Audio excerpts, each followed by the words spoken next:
में। हाँ तो दोस्तों, ये बनाए मैंने शेयर मार्केट के 5 नियम।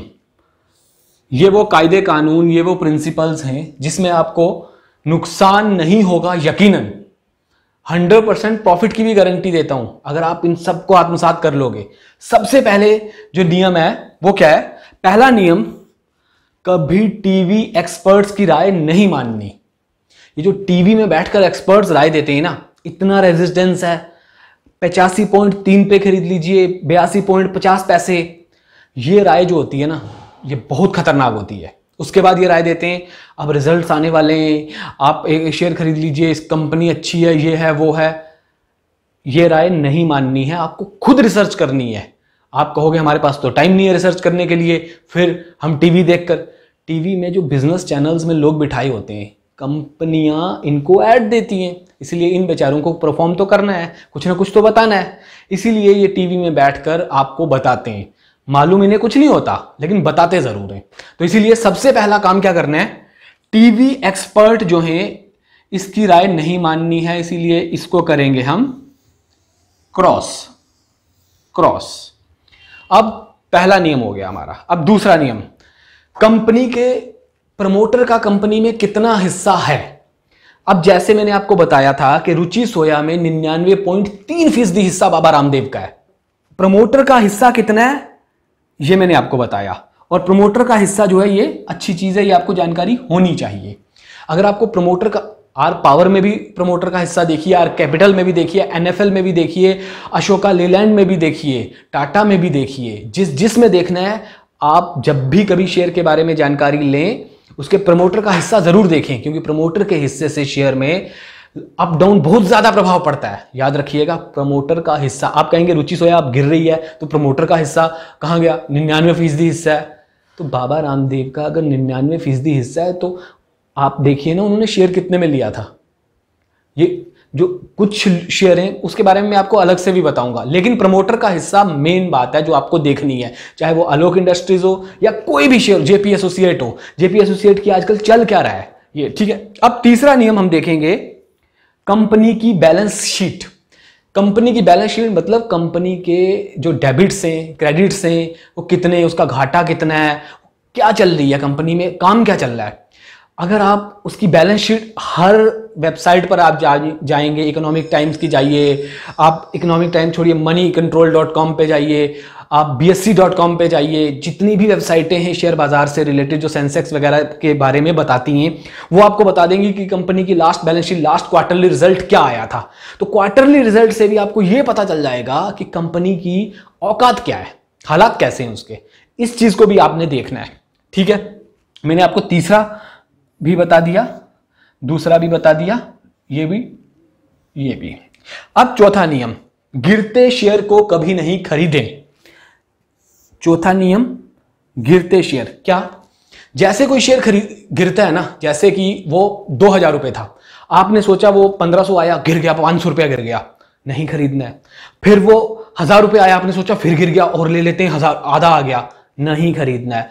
वो 250 रुपये आ गया, आपने सोचा यार 2000 का शेयर है, 250 आ गया, खरीद लेते हैं, नहीं खरीदना है। वो 2 रुपए भी आ जाए तो भी नहीं खरीदना है। शेयर उस दिन तक नहीं खरीदना है जब से वो वापस चढ़ना ना शुरू कर दे। देखिए, आप सस्ते दाम में ना मिले, घाटा मत खाइए। अगर वो शेयर 2000 का 20 पैसे भी आ जाता है ना, तो मत खरीदिए। लेकिन जब वो चढ़ना शुरू हो जाए, जैसे 20 पैसे के बाद उसने चढ़ना शुरू किया, अब पहली बार मत खरीदिए ना, कोई बात नहीं, अपर फ्रीज लगेगा, आपने नहीं खरीदा तो कोई फर्क नहीं पड़ेगा, आप अगली बार खरीदिए, क्योंकि आप उसने चढ़ने की ओर रुख कर लिया है। क्योंकि शेयर आपने देखा होगा, आप बैलेंस बराबर करने के चक्कर में रिलायंस पावर को आपने खरीदा होगा कि भाई ये तो इतने का था, 450 रुपये का, हम 50 में खरीद लेते हैं। फिर वो 40 में आ गया, 30 में आ गया, 20 में आ गया, 10 में आ गया, 1 रुपये तक आ गया। रिलायंस कैपिटल भी 2900 रुपये गया था किसी जमाने में, अब वो कौड़ियों के दाम में चल रहा है। क्यों? आप सोचते हैं बहुत नीचे गिर गया, शेयर बहुत नीचे गिरते हैं, इसलिए गिरते शेयर को कभी मत खरीदिए। जब वो फिर से चढ़ना शुरू हो जाए, और एक बार पहली ही बार चढ़ने पे मत खरीदिए, थोड़ा वेट कीजिए। जब थोड़ा थोड़ा आपको लगे कि अब ये रेजिस्टेंस पकड़ ली है, तो तब शेयर को खरीदिए। गिरते शेयर को नहीं खरीदना है, सिर्फ चढ़ते शेयर को खरीदना है, ठीक है। ये चौथा नियम डन। पांचवा नियम, ये बहुत कायदे का नियम है, और ये टीवी एक्सपर्ट जो आपको बताते हैं ना, इससे बिल्कुल हटके है। अगर ये नियम आप याद रखेंगे तो अपने साथ वालों को भी बताएंगे ताकि घाटा ना हो। क्या नियम है? पांचवा नियम है, जब भी रिजल्ट डेट आए शेयर तो खरीदना ही नहीं है। जब भी रिजल्ट डेट आए, क्यों होता क्या है, ब्रोकर बैठे होते हैं, बड़े बड़े ब्रोकर बैठे होते हैं, वो वेट करते हैं कि रिजल्ट डेट आए, आपको बताया जाएगा रिजल्ट पॉजिटिव आ गया और आप अचानक बाइंग कर लेते हैं और फिर होता है घाटा। आप कहते हो यार रिजल्ट तो बड़ा अच्छा आया, इसका तो सारा कुछ अच्छा था। वो पूरा एक प्री प्लान्ड होता है। क्या होता है प्री प्लान? आप ये सोचते हैं कि रिजल्ट आया और आपने शेयर खरीदा और शेयर चढ़ जाएगा, लेकिन होता उल्टा है। क्योंकि क्या होता है, रिजल्ट आने से पहले जो बड़े बड़े ब्रोकर होते हैं उनको जानकारी हो गई होती है कि इस बार कंपनी का मुनाफा ही आएगा, तो वो उससे पहले ही 1 महीना पहले, 10 दिन, 15 दिन, 20 दिन पहले शेयर खरीद लेते हैं और जिस दिन रिजल्ट आता है वो सेल कर देते हैं। उन्होंने बेच दिया। आप जैसे ही उसमें घुसे, आप ही के पैसे उन्होंने कमा लिए। वो बैठे हुए हैं कमाने के लिए। आपने NFL का रिजल्ट आया, 80% NFL ग्रोथ, आपने क्या किया, ओहो 80% ग्रोथ, ये तो चढ़ेगा, खरीद लेते हैं। लेकिन ये नहीं मालूम उससे पहले चढ़ चुका है, बायर पड़ चुके हैं। अभी देखिए NFL चढ़ रहा है और ये रिजल्ट की डेट तक चढ़ेगा, धूम धमाके से चलेगा और जिस दिन रिजल्ट आएगा उस दिन इसने गिरना है। कुछ दिन के लिए गिरना है, चाहे अगर आप लॉन्ग टर्म के निवेशक हैं तो फिर आप खरीदिए, लेकिन अगर आप कुछ टर्म के 6 महीने, 3 महीने, 2 महीने, 1 महीने वाले हैं तो इन शॉर्ट में पैसा मत गवाइए। पैसा कमाना है ना, तो रिजल्ट आने पर शेयर नहीं खरीदना है। ठीक है, समझ गए आप? ये पांचवा नियम जो है ये आपके लिए बहुत कायदे का नियम है। और अब जो मैंने आपको ये 5 फायदे बताए, ये अगर आप आत्मसात करेंगे तो 100% प्रॉफिट की गारंटी देता हूं। फिर से एक बार रिपीट कर देता हूं। पहला नियम, टीवी एक्सपर्ट जो कहते हैं, रेजिस्टेंस जी, इतना रेजिस्टेंस है, रेजिस्टेंस तो निकाल दीजिए अपनी फिलॉसफी से बाहर। आपको याद रखना है, तो क्या याद रखना है? टीवी एक्सपर्ट की राय नहीं लेनी। हां, बहुत अच्छे एक्सपर्ट भी हैं, लेकिन आप एक्सपर्ट की बायोग्राफी चेक कीजिए कि उसने आज तक क्या क्या दिया है, रिजल्ट में क्या क्या दिया है, उसने क्या क्या बताया है आपको। उस हिसाब से आप एक्सपर्ट को मानिए कि एक्सपर्ट को सच में नॉलेज है, वो क्या जानता है, कितना जानता है। उसने जो आज तक प्रेडिक्शंस की थी, एक्सपर्ट ने 5000 प्रेडिक्शन कर देनी है, 500 ठीक हो जानी है, उसने 500 ही गिनवानी है। देखो जी, मैंने 500 प्रेडिक्शन की थी, मेरी ठीक हो गई। अपनी 4500 प्रेडिक्शन पे बात नहीं करेगा वो। क्यों नहीं करेगा? पैसा। इसीलिए आपने ध्यान रखना है टीवी एक्सपर्ट की राय। और वो जो बताते हैं ना 80-82 चला जाएगा फिर आप खरीद लीजिए, ये भी एक प्री प्लान होता है। 82 रुपए इसका स्टॉप लॉस लगाइए, कोई स्टॉप लॉस नहीं होता। जब शेयर ने गिरना है तब दुनिया के सारे स्टॉप लॉस कैंसिल हैं, और जब शेयर ने चढ़ना है तब भी सारे स्टॉप लॉस कैंसिल हैं।